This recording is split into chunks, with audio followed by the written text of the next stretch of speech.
வணக்கம் நண்பர்களே, இன்றைக்கி என்ன பிளாக் பார்த்தீங்கன்னா மீன் குழம்பு வைக்க போகிறோம். மீன் குழம்புக்கு தேவையான சின்ன வெங்காயம், சோம்பு, தக்காளியெலாம் போட்டு நல்லா வணக்கி விடணும்.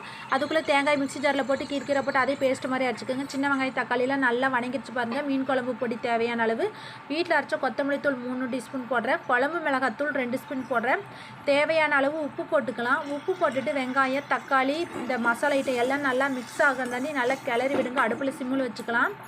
சிம்மில் வச்சதுக்கப்புறம் அரைச்சி வச்ச பேஸ்ட்டு தேங்காய் பேஸ்ட்டையும் போட்டு நல்லா கிளறி விடுங்க. கிளறி விட்டுட்டு அடுப்பை ஆஃப் பண்ணிடுங்க. நல்லா ஆறட்டும். மிக்ஸி ஜாரில் போட்டு பேஸ்ட் மாதிரி அரைச்சிக்கலாம். மீன் குழம்புக்கு தேவையான அளவு புளி நான் ஊற வச்சுருக்கேன் பாருங்கள். பேஸ்ட்டு ரெடி ஆயிடுச்சு. இப்போ நம்ம குழம்பு வைக்க ஆரம்பிச்சிடலாம். பேன் நல்லா சூடாகிடுச்சு. இப்போ ஆயில் விட்டுக்கலாம். ஆயில் நல்லா சூடானதுக்கப்புறம் வெந்தயம் போட்டு அரைச்சி வச்ச பேஸ்ட்டு அப்படியே எடுத்து ஊற்றிக்கலாம்.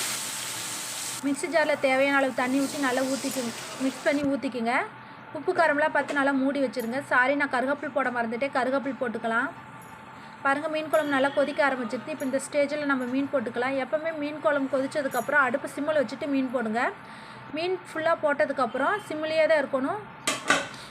போட்டுட்டு ஒரு 5 நிமிஷம் அடுப்பு சிம்மிலேயே தான் இருக்கணும். ஹெவியாக வச்சிங்கன்னா மீன் ஃபுல்லாக உடஞ்சிரும். டேஸ்ட்டே மாறிடும். பாருங்கள், மீன் குழம்பு நல்லா கொதிச்சிருச்சு. இந்த ஸ்டேஜில் வந்து நம்ம கொத்தமல்லி தூள் போட்டு கொத்தமல்லி தழை போட்டு ஆஃப் பண்ணிடலாம். நீங்களும் ட்ரை பண்ணி பாருங்கள்.